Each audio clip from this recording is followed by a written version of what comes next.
Hello and welcome to Divorced Women Creating Peace. I am your host, Velma Gallant. I'm super excited to be here today. We have a wonderful guest to share with you. Jamie Milam is a realtor and an entrepreneur running 3 businesses and a single mom, living on her own since the age of 15, overcoming meth addiction when she learned she'd become a mother at the age of 19. Rebuilding her life from a single Rubbermaid storage tote to now earning a high 6-figure income year over year. She is confident that with mindset, awareness, and purposeful planning, you can achieve whatever your goal may be. Today, she helps entrepreneurs reverse engineer their goals and develop a purposeful plan with strategic systems to achieve their big goals as they navigate the stages of their business. Welcome to the call, Jamie. Thank you for having me. I'm excited to be here. I am very excited to have you. I know we'd connected before this, and there are some similar parallels in our experience, and there's some very diverse differences in this experience. And so I'm really curious to understand what your answer is to our first question. What was your most valuable lesson from your divorce, and what made that so valuable for you? Well, I definitely don't think that I discovered the lesson until after the divorce, right? But I would certainly say that it was truly a matter of the value that there is in knowing yourself, first and foremost, hopefully prior to, making such a commitment, and knowing yourself in such a way that you are also able to communicate that, communicating it, effective communication between you and your partner, being able to speak clearly without shame or blame while, telling your truths, by just setting boundaries, and also just, being able to receive communication without taking everything so personally and being able to come from curiosity. I think that's that self-awareness, knowing yourself so strongly and what you value, and being able to communicate it, I think, is really what I learned afterwards, just because of the work that I just continue to do on myself with my own therapist, through my divorce, well, through my marriage and through to my divorce, and still ongoing today.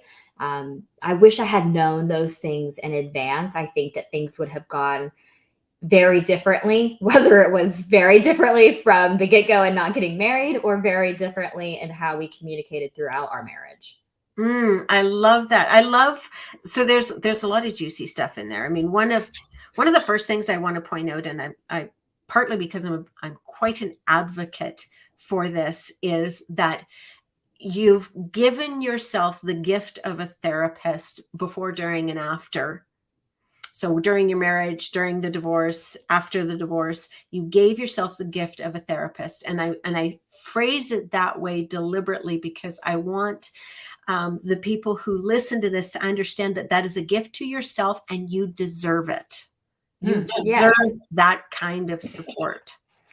Here's the thing is that, we tend to bottle up things, and obviously that sits within our bodies. We have to release that. And if we don't have a safe space where we can release it without judgment, without fear, and dig into where's that actually coming from? Because it likely isn't just that surface level trigger. It's coming from, some past trauma somewhere. It's reminding you of something, which is why you're so reactive so quickly.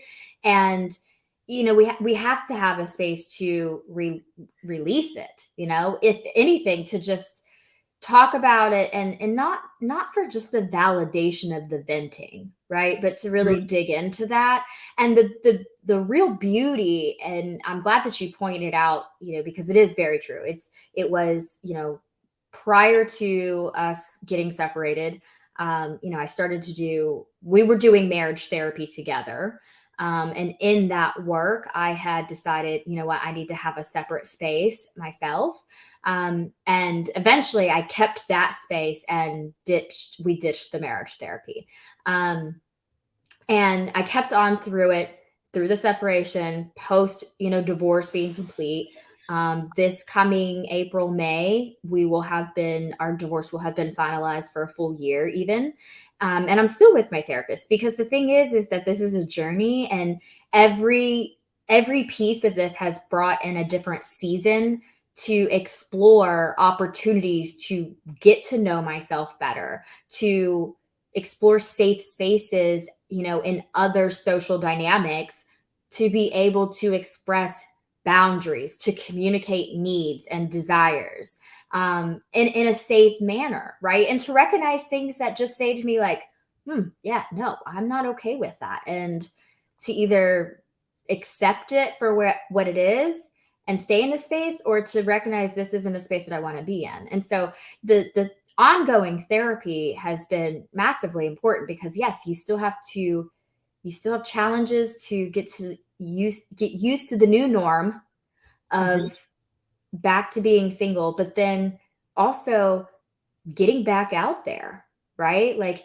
co-parenting when you are in separate households, co-parenting through different seasons as your child gets older. But then again, like I said, just getting back out into a social scenes that you didn't have as much time for because you were making more time at home. And then, dating scenes, so they each bring up a new opportunity for me to dive into with my therapist. Best money I spend on a regular basis. Absolutely. I know for myself, I think I'm 5 years out now from my divorce, 8 years out from the ending of my marriage. And I still use a therapist on a fairly regular basis to process. I love the way you put it as a season to explore. I really liked the way you put that, and that it is, this whole thing is a journey, and each leg of our journey is going to bring up those different seasons to explore things. So I really appreciated that. One of the things that you said earlier was that some of the gifts that you got out of this were learning to express your boundaries, receiving communication. I think that one is really, really critical, because there is a hyper focus out there on how the other person is not receiving communication, or how they're not communicating. And I think it's so important to turn that mirror back on ourselves, and turn the focus back on ourselves, and observe, how are we receiving communication? You'd mentioned no blame, communicating without blame or shame. And I think that also is, how are we communicating with ourselves? Are we communicating with ourselves without the blame or shame? Are we expressing boundaries, and are we maintaining our boundaries? Because it's one thing to express it to someone else, but if you're not the one who's maintaining it, then, it's kind of, how can you expect somebody else to, if you're not going to honor your boundaries as well? So there was a lot of juiciness in there. When you talked about that main lesson being the value in knowing yourself and communicating it, what does knowing yourself mean to you? How would you define that? Great question. I think it's still the journey, right? It's still discovering that. I think we all come from we all come from different walks of life, different experiences, right? Mine happens to include a lot of trauma.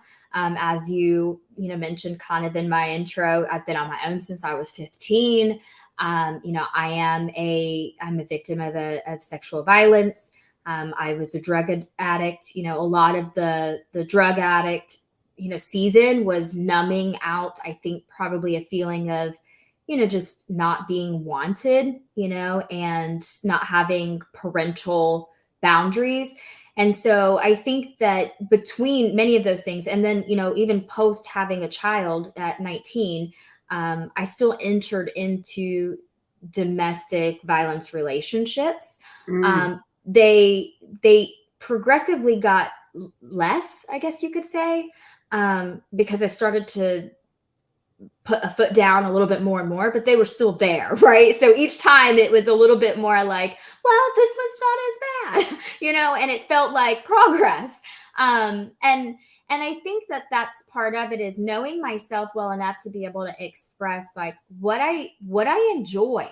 How can I know that, and how can I express that if I'm not taking time to go and enjoy things, right? How can I express my boundaries if I don't pay attention to my body's reactions to things that trigger me? How can I share with somebody else very clearly, this is who I am, and this is what I enjoy, this is what I don't enjoy, this is what I value, this is what I don't, these are my goals, these are the things that I really struggle with.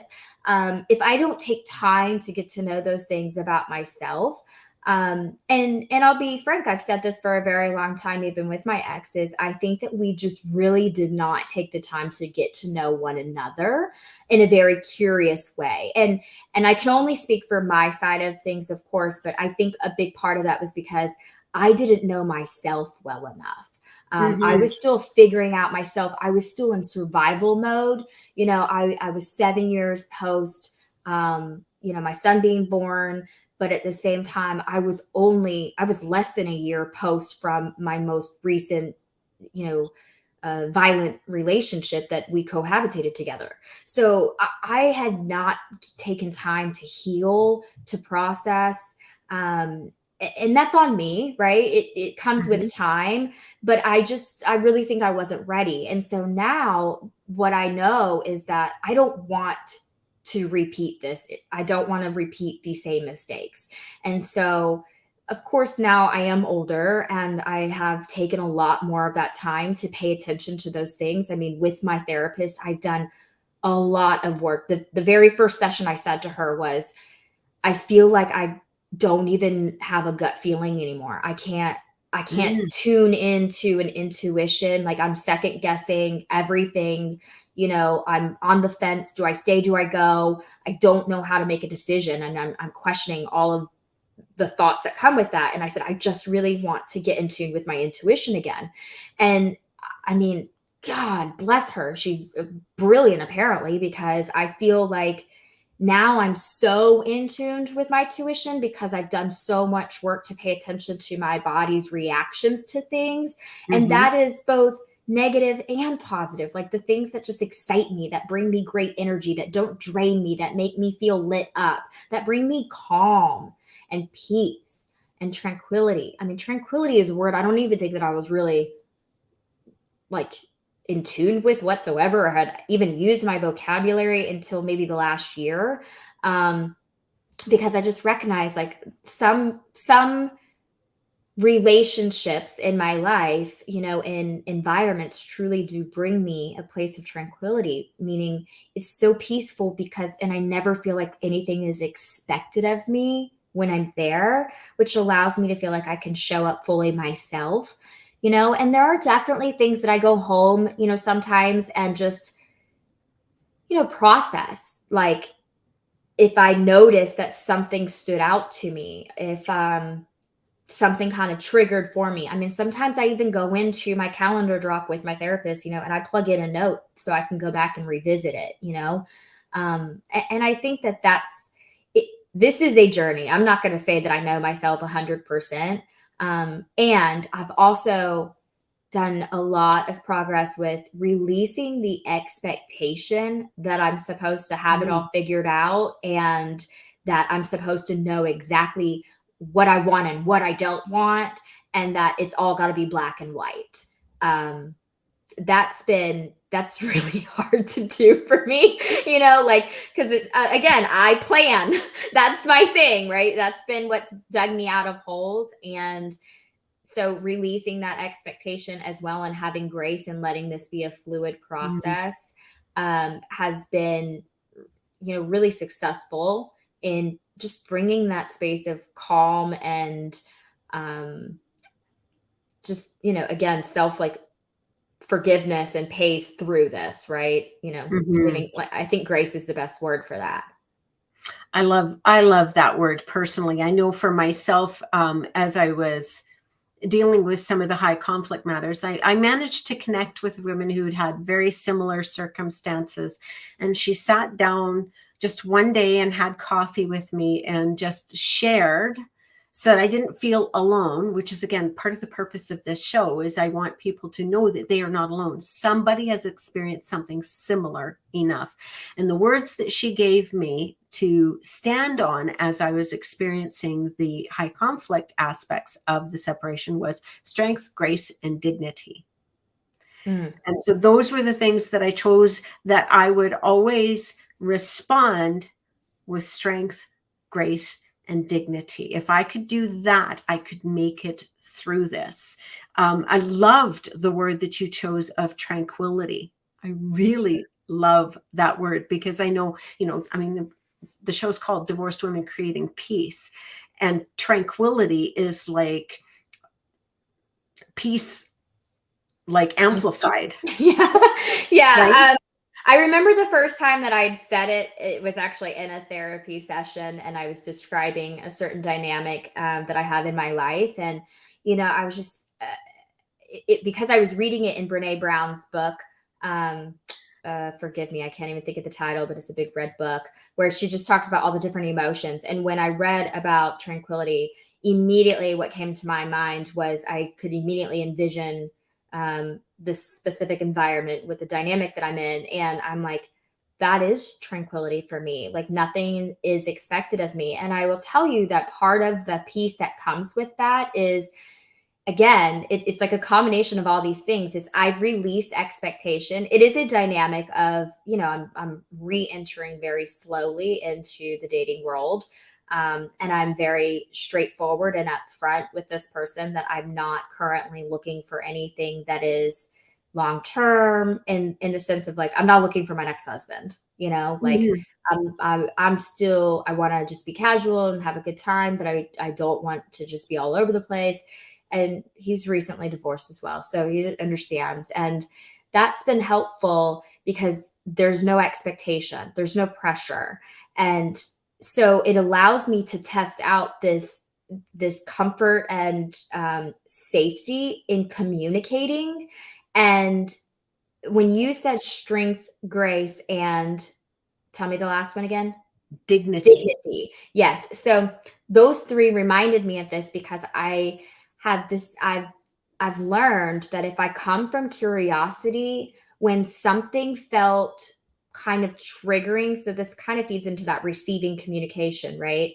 When Mhm. I can dig in with curiosity and learn a little bit more about your background and your upbringing and what makes you respond certain ways, without being like, why are you responding like that? Instead, coming in and just being like, tell me more about that. Like, how how did this play into how you grew up, or just integrating some of those conversations differently, because then I can start to have a better understanding as to why some of the responses might be, shorter than I would offer. Like, I've stopped looking for myself in their responses, and instead kind of Mm. digging into what their life experience has been like, to have a better understanding as to why they might show up in this space like this. But if I don't come from curiosity and get clarity on things, I sit in it. I overanalyze. Like, I'm at home in my own brain, like, well, what did that mean? Like, and I start to imagine things that are totally wrong. And I will give the fastest example ever, because this is going to crack you up. We were sitting at a dinner. We had a afternoon, a quick, like, little, okay, we had a quickie before some events that we were going to, and we went to dinner, and we were sitting in this restaurant, and we're just like talking about the decor and the ambiance and everything. And then suddenly he says, see, Jamie, we can have a good time without taking our clothes off. And I was like, wait, what? Like, I was like genuinely so confused and like looking at him, and I'm like, I don't understand. I'm like, okay, we have a really good sex life. Like, don't you think after all the years that we've suppressed that's something to be proud of? I'm like, I mean, take a look around. How many other people in here do you think is having such great sex life as us? And he's like looking at me, and he's like, uh-huh. He's like, yeah, you're right, obviously we didn't keep this conversation going on very long because we're in a restaurant, but it sat with me. I mean, I took it to therapy, y'all. I was like, I went to my therapist and I was like, God, I hope that he doesn't think that I'm like, objectifying him and all this. And I just went down this rabbit hole. So the next time I saw him, I said, hey, I just need to get this elephant off my chest. It's been sitting with me. We were sitting at dinner, and I'm just curious. You said something, and it's been bothering me because I don't want you to think that I'm coming from a place that I only value sex in our relationship. But you'd said, like, we can only have a good time. We can have a good time without taking our clothes off. And, I just need you to know. He's like, I'm going to stop you right there. He was like, that was the song that was playing overhead. And I was like, what? He said, yeah, it was a song that was playing. I'm like, what song? And he like pulls it up. Sure enough, it's a song. And I was like, oh my God. And he's like, you hear the song playing? And I'm like, no, I have never heard that song in my life. And he's like, yeah, I thought your reaction was a little weird. And I'm like, well, then why didn't you ask me why I'm reacting weird? And he's like, I don't know, because we do have a good sex life. And so I just thought, okay, she must be going somewhere with this. And I was like, no. He's like, you've been like dwelling on this for a week. And I'm like, yes. And so I just, he said, and at the same time, like, you're right. I should have said something. I could have saved you from struggling with that over this last week. But, like, it just was a huge indicator. It's now such a joke for us, like, that we just, bring it up all the time, because we do see how quickly our experiences in our life can make us view one thing from a specific lens. And when we don't have the other perspective, man, that can spiral so quickly. And if I didn't have the wherewithal to just bring it up, and in the meantime, I was the one suffering. Like, he had no clue about it. And so I bring myself a lot more peace when I recognize, like, something's not sitting right, and I address it sooner than later. And that I've practiced time and time again now. And, I've also practiced loving myself and being with myself, and, enjoying time out by myself. I mean, I go to music shows by myself all the time. I share location with one of my best friends, but I don't let things hold me back. Like, if people don't have availability to go do something, plus I just enjoy spending that time with myself, because I'm sitting in just the joy of doing, the joy of just doing something that genuinely makes me happy and is fun for me. And I'm not doing it to have fun for everybody else. Like, that is, when you do more of that, it just gives you this stronger sense of empowerment and confidence in yourself, that you're comforting yourself, you're taking care of you, which then, I know that will allow me to eventually, be comfortable enough to truly let somebody else in as well. I love that. So I heard quite a bit going on there. I mean, you had said earlier about releasing expectations, and I heard that on a variety of different levels. I heard that you're releasing expectations of yourself, of having to know it all, releasing expectations of releasing other people's expectations of you, releasing expectations of others. I also heard that you took a lot of responsibility for your expectations, like rather than reacting and bringing that to him, you decided to process it with your counselor or your therapist first and take responsibility. I'm feeling this, so I'm going to process this with someone that I feel very safe with. And then you also said about addressing things sooner rather than later. And I really appreciate that, because otherwise things ferment.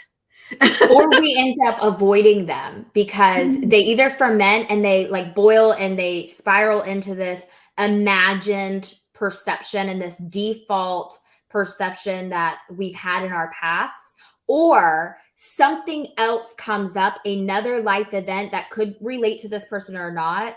And this other thing becomes small potatoes, but even though it was small potatoes, it still was something, right? And I think that that probably is a huge part of like marriage dynamics in the first place. Is we're told like, oh, don't sweat the small stuff. Marriage is about compromise, and all these things. And like, don't, pick your battles. Like all of these little things, which yes, are true to some degree, but at the same time, like if we don't address them and learn how to communicate healthy, like in a healthy way and in a safe way, like we should be able to communicate through the small potatoes to where they're not small potatoes ever again, for that specific situation. Or else they pile up, they compound, and they sit inside of your body, and then you are triggered faster by them. And, like I said, like if I don't have any expectation for this, I'm not looking for husband material, then what do I have to lose to express and, to get clarity on, something that you said, or to further clarify something that I said, to take the time. So when I say like, explore it, bring it up sooner than later, I don't necessarily mean reactively in that moment. Like you said, like I do sit with my therapist sometimes. And, I've had times where I've had to explore the more positive end of the emotions and, need to take a step back and process that with my therapist too, because I think that that's really important, is to process it and to communicate through it. So we're not just piling it all on. I like that. I know that, like you said, we get the pick your battles and stuff like that. But if you deal with something early on, it never becomes a battle. And when you share that, here's the thing about communication, right? Is like when you are able to share, look, this is where this is coming from for me. I know that my reaction or my trigger isn't all this one situation, but here's a part of my past that it reminds me of. And so it's helpful for me if we can communicate it about it and just get down to it. And then, or say to them again, like, this is the number one piece of advice that our marriage therapist ever gave. Communication comes down to staying true to yourself and honest with others without throwing blame or shame. And hands down, that has now been my foundation for communicating with almost anybody in my life. Because if I can do that in a way that is being, true and genuine to my needs, my wants, and who I am, without, throwing out blame or shame in ways that you immediately go on the defense, then we can dive deeper into it. And I can share with you emotionally why it is that I need something else. Now, how you respond or react to that is not my responsibility. And it will tell me a lot about where this is going to go in the long term. And that's where I start to see indications of safe spaces and safe communication, which ultimately bring me peace. And the more that we can be aware of that, then the more we can be aware of if we stay in this or not. And you say, bye-bye, Felicia. And that's peaceful too, right? Like I can go find this elsewhere when I'm ready. Well, and that makes a lot of sense to me, because I kind of get the visual that came up as you were sharing all of this is every time I avoid something, I'm throwing the eggshells on the floor for me to walk on. Like only for you to walk on. That's right. Yeah, I'm the one who's throwing them on the ground for me to walk on, because, I know in my marriage, I walked on a lot of eggshells. How many of them did I actually throw down there? Mm-hmm. Mm-hmm. Right? Yeah. We're the ones silently suffering, nobody else is if we don't communicate about it. Absolutely. Absolutely. There was so much juicy information in here. And I hope those of you who are out there listening to us, go back and listen to some of this, because there's some really important and valuable information in there. Jamie, this was brilliant. I thoroughly enjoyed the conversation. I want to make sure that our listeners and our viewers get an opportunity to connect with you. So I know you're on social media, but I know you also have podcast as well. So do Milam at podcast.com/podcast. Oh my goodness, I can't even read right now. Tell us really quickly what your podcast is about. Yep, it's called Determined AF. And essentially, what that is it's a space really for entrepreneurs who are growing entrepreneurs, and we're discussing just methods of reducing the overwhelm, right? Getting organized in your business, essentially. So that's a great spot for the podcast. And then you can find me on Instagram at Ms. Jamie Milam. Perfect. Perfect. Okay. And for those of you who come and see us regularly, head on over to the Facebook group, Divorced Women Creating Peace. There's a lot of great information in there. And we're a small and growing community of women who are finding peace after divorce. And we're wanting to create that space, safe space for you ladies to come and grow with us. Also, check out retreat.divorcedwomencreatingpeace.com. You can register for our next event. We don't have one solidly planned yet, but you can sign up and get notified when that comes. And like, share, subscribe, all of those beautiful things. And I look forward to seeing you on the next show. Thanks again, Jamie. Absolutely. Thank you, Velma.